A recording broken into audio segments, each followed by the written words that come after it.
Olá pessoal, tudo bem? Espero que todos estejam bem. Hoje é terça-feira, 28 de abril de 2023. Passando aqui para atualizá-la sobre a revisão da vida toda. Finalmente, o INSS protocolou nos autos ali do processo do STF. E como eu sempre digo, né? Lá nos 45 do segundo tempo, ele apresenta ali a manifestação, o parecer que foi determinado pelo ministro Alexandre de Moraes para apresentar diretrizes do cronograma do INSS para atender ali o que foi determinado na tese firmada do tema 1102, revisão da vida toda. Antes de continuar, gostaria de agradecer a tua presença. Seja bem-vindo, seja bem-vinda a mais um vídeo do canal. Meu nome é Alex, eu sou advogado previdenciarista aqui na Advocacia Gasparotto. Já aproveita esse momento e peço para você que está me vendo, se ainda não é inscrito no canal, se inscreva. Ative as notificações, porque toda vez que eu publicar um conteúdo, você receberá uma notificação e ficará sabendo e poderá assistir posteriormente, tá bom? Muito obrigado para vocês que estão presentes. Pessoal, aqui é o site da STF. Ontem à noite, às 20h47, o INSS peticionou lá nos autos do processo, informando ali, trazendo ali o seu parecer, informações.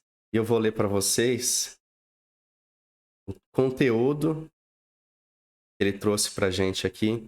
E depois vamos fazer alguns comentários, né? Vou fazer breve comentário sobre isso. Não me surpreende o que o INSS trouxe aqui na manifestação, bem fundamentado, é claro. A Advocacia Geral da União, por meio do Procurador-Geral, ele apresenta ali o parecer.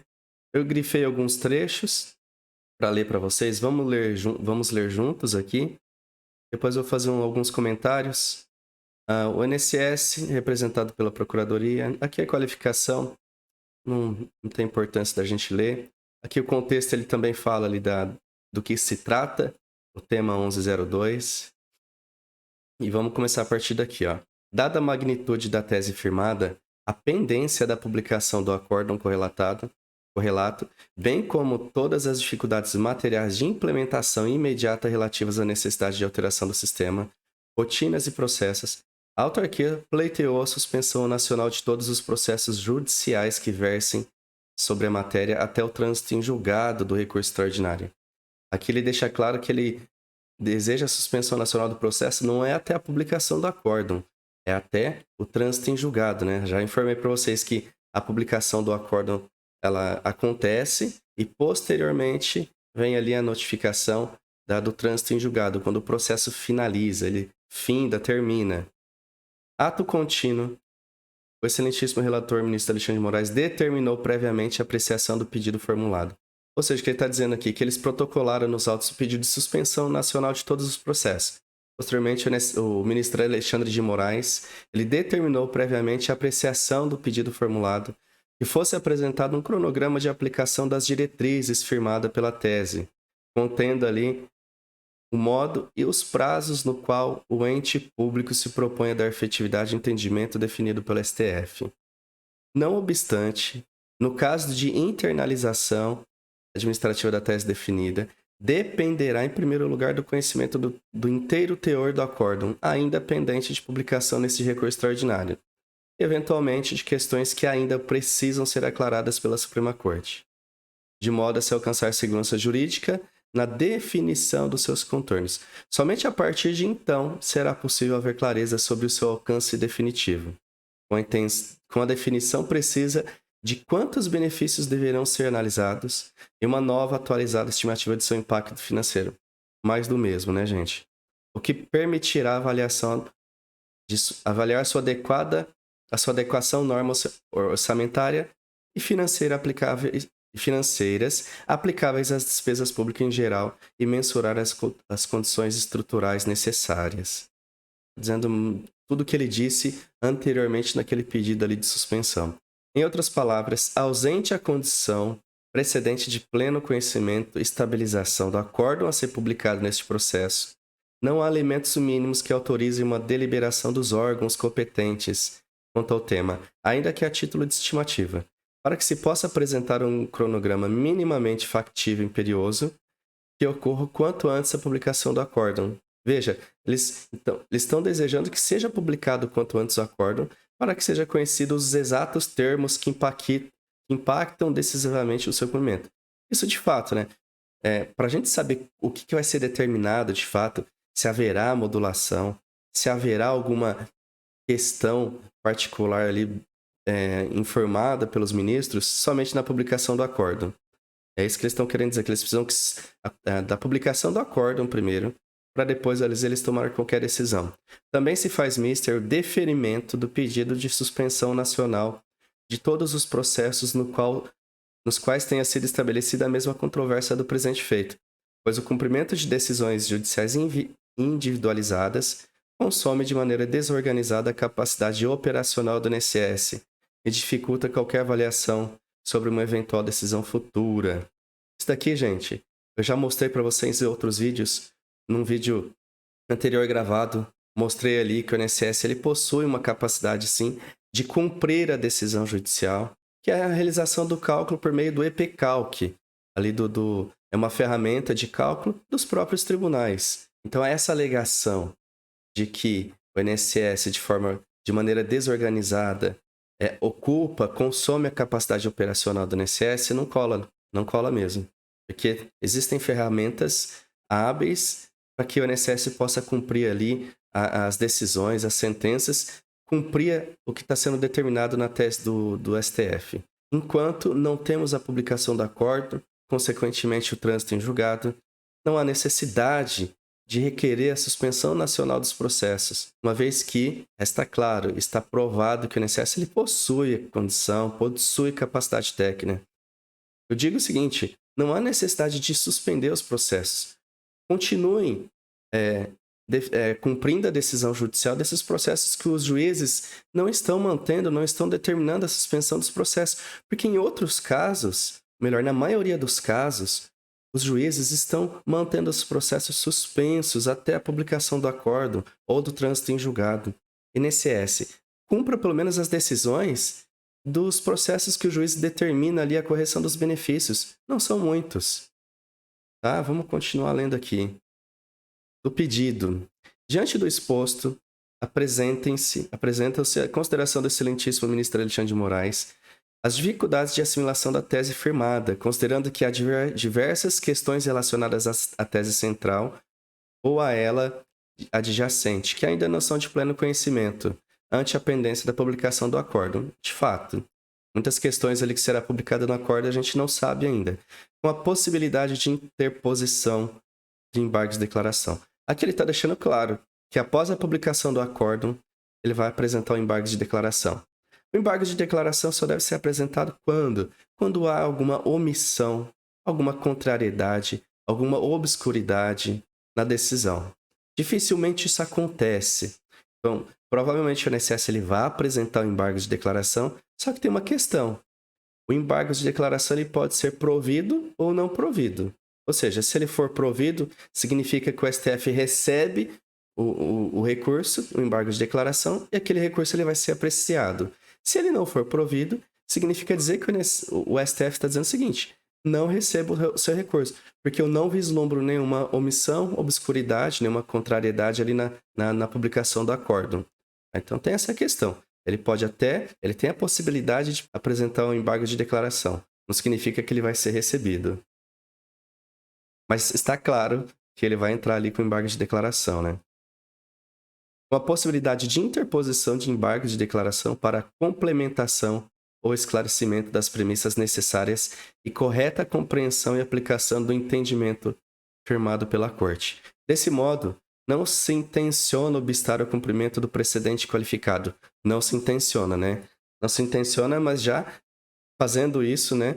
Obstando ali o cumprimento, porque não está sendo cumprido o que está sendo determinado, mas garantir o conhecimento acerca dos corretos termos em que paradigmática reformulação de regras aplicáveis ao cálculo de renda mensal inicial dos benefícios do regime geral deveria ser implementada, a partir da clareza acerca de todos os parâmetros jurídicos que tangenciam a revisão da vida toda, e precisam ser conhecidos.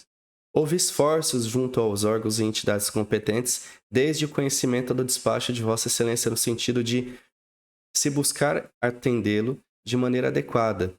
Mas, ao fim, não foi possível apresentar a essa corte uma estimativa incondicionada, segura e qualificada. Portanto, suficiente dar a cabo da incumbência demanda pelos motivos expostos. O que ele está dizendo aqui? Nós buscamos esforços para tentar apresentar ali um cronograma e não foi possível. Dessa forma, eles solicitam ali a publicação do acórdão para que eles possam apreciar o que vai ser firmado ali no acórdão, nos textos, posteriormente apresentar embargos. E após isso, o trânsito em julgado, eles começarem a apresentarem um cronograma. Eles estão dizendo o seguinte, que eles aguardam a publicação do acordo, vão apresentar embargos, no trânsito em julgado eles vão apresentar um cronograma. Vamos continuar lendo aqui.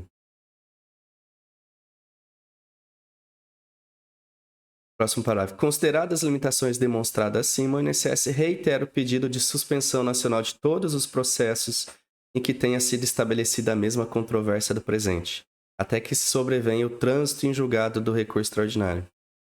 Tá claro, gente, não é a publicação do acordo, é do trânsito em julgado. Deixa eu fazer alguns comentários aqui. Vamos refletir no que o STF, no que o INSS ele apresenta pra gente aqui. Primeiro ponto, gente. Aos 45 do segundo tempo, o INSS ele protocola ali a petição trazendo essas informações, né? Tudo isso, é claro, tudo isso é para ele protelar, para ganhar tempo no processo, porque não tem outra explicação. Eles informam ali no final, né, que durante esse período eles reuniram esforços para apresentar um cronograma, né, estudar as possibilidades, mas não foi possível mediante a publicação. Isso só será possível, né, mediante a publicação do acórdão. Isso é balela, porque isso eles já sabiam somente a publicação do acórdão que eles vão poder determinar ali o que pode ser feito. Então eles estão querendo ganhar tempo. Dia 1/3, o ministro Alexandre de Moraes ele apresenta ali um despacho. Posteriormente foi publicado, né, o despacho, mas vamos ver. Dia 1/3, o ministro Alexandre de Moraes aqui, ó, apresentou o despacho, no qual ele informa que o INSS tem que apresentar um cronograma. Posteriormente, o INSS peticiona nos autos, atendendo ali o pedido do ministro. Ocorre que, dia 1/3, o ministro Alexandre de Moraes já apresentou ali o despacho. 28 dias depois, porque hoje é dia 28, 27 dias depois, porque a publicação foi ontem, 27 dias depois, o INSS se manifesta dizendo que ele não pode apresentar um cronograma, porque ele depende da publicação do acórdão, para entender melhor o que está sendo determinado ali. Após isso, ele aguarda a publicação do acórdão. Após isso, ele pretende apresentar o embargo de declaração. Isso ficou claro. Após o julgamento do embargo de declaração, se vai ser recebido ou não, o trânsito em julgado, o INSS, ele vai apresentar um cronograma. Ou seja, só está fazendo para ganhar tempo, ou para tentar ganhar tempo. Então, dependemos agora da decisão do ministro Alexandre de Moraes acerca dessa questão. Após isso, o INSS ele pretende publicar ali as diretrizes, como que eles vão atender as demandas judiciais, conforme ali a decisão do STF. E só que o INSS ele manteve o pedido. Ele reforçou o pedido dele. Qual é? A suspensão nacional de todos os processos. A única coisa que ele fez, que ele apresentou aqui nesse relato, desse despacho, dessa manifestação. Ele ressalta o pedido de suspensão nacional dos processos, ele informa as dificuldades da assimilação da tese firmada, dizendo que há diversas questões relacionadas à tese que ainda não são de pleno conhecimento. De fato, veja bem, não estou concordando com o INSS, mas isso é verdade. Não há como saber o que vai ser firmado ali, se vai ter alguma excepcionalidade que precisa ser cumprida de forma diferente, digamos assim. Mas isso não justifica ele manter o pedido de suspensão nacional do processo. Isso não cola, gente. Mais uma vez, nos deparamos com a clara intenção do INSS em protelar o fim do processo, né, porque ainda aguarda a publicação do acórdão, o trânsito em julgado, apresentar embargos de declaração. Após isso, ele quer apresentar o cronograma para depois ser decidido ali o que vai ser feito. Não faz sentido, porque se houver a publicação do acórdão, trânsito em julgado consequentemente, depois ele apresentar ali o cronograma do INSS, os ministros eles têm que acatar o que o INSS está apresentando. Imaginamos que o INSS ele vai trazer um cronograma, ó, consiga atender as demandas ali de forma escalonada, de forma fracionada, e nos próximos 10 anos a gente consegue atender todo mundo. É isso que vai acontecer. Por isso, gente, eu acredito que esse pedido não vai para frente. Então, nos resta saber quando, nos resta saber se o ministro Alexandre de Moraes ele vai acatar esse pedido de suspensão nacional do processo. Acredito que não, gente. O Alexandre de Moraes ele foi muito firme, ele foi muito claro nas decisões. A tese firmada na revisão da vida toda foi baseada no voto do Alexandre de Moraes. Então, acredito que ele não vai acatar esse pedido de suspensão nacional de todos os processos. Considerando isso, os processos continuarão a tramitar. Como eu disse, muitos processos, os juízes estão mantendo os processos suspensos, parados, estão sobrestados, até a publicação do acordo, em alguns casos até o trânsito em julgado. Então, acredito que isso não vai acontecer. E como eu disse anteriormente, a INSS tem capacidade, sim, desses processos que os juízes já determinaram a correção dos benefícios, e tem a capacidade, sim, de cumprir a decisão judicial, sem que haja a suspensão nacional do processo. Para minha surpresa, essa semana eu tive duas boas notícias. Uma, o INSS apresentou embargo de declaração no processo requerendo a suspensão do processo. O juiz se manifestou dizendo que não há necessidade de suspender o processo, porque a tese firmada já é suficiente para atender ali a sentença, já é suficiente para dar prosseguimento no feito. Em outro caso, o juiz ele julgou procedente, foi uma juíza, julgou procedente, deu 45 dias para o INSS implantar o benefício corrigido, o INSS apresentou embargos, solicitando ali a suspensão do processo. O juiz acatou embargos e suspendeu o processo. Já tinha dado sentença, já tinha determinado. O INSS recorreu, apresentou embargos e o juiz acatou e determinou a suspensão. Então, a maioria dos casos, gente, os processos estão ficando suspensos. São poucos os casos que estamos tendo o deferimento. Então, a INSS, cumpra esses casos. Para de pedir a suspensão nacional do processo, porque isso só vai complicar a situação de vocês. Só vai tornar ainda mais desorganizada o cronograma de vocês, a forma de atender a demanda. Porque é isso que vocês estão alegando, tá? Acredito, gente, que o Alexandre não atenderá essa questão. E outra, não sei dizer para vocês quando que o ministro Alexandre de Moraes vai se manifestar agora. Não é possível afirmar qual que é o prazo que o ministro Alexandre de Moraes tem para determinar isso, tá bom? Então nos resta aguardar. Sabemos, a INSS cumpriu o prazo, né, mas só ganhou tempo porque ele só informa ali que ele pede a suspensão nacional dos processos. Demais, as outras coisas é mais do mesmo, tá? Então vamos aguardar a manifestação aí do ministro Alexandre de Moraes. Qualquer informação, qualquer atualização, eu trago aqui para vocês, tá bom? Agradeço a presença de todos e até a próxima.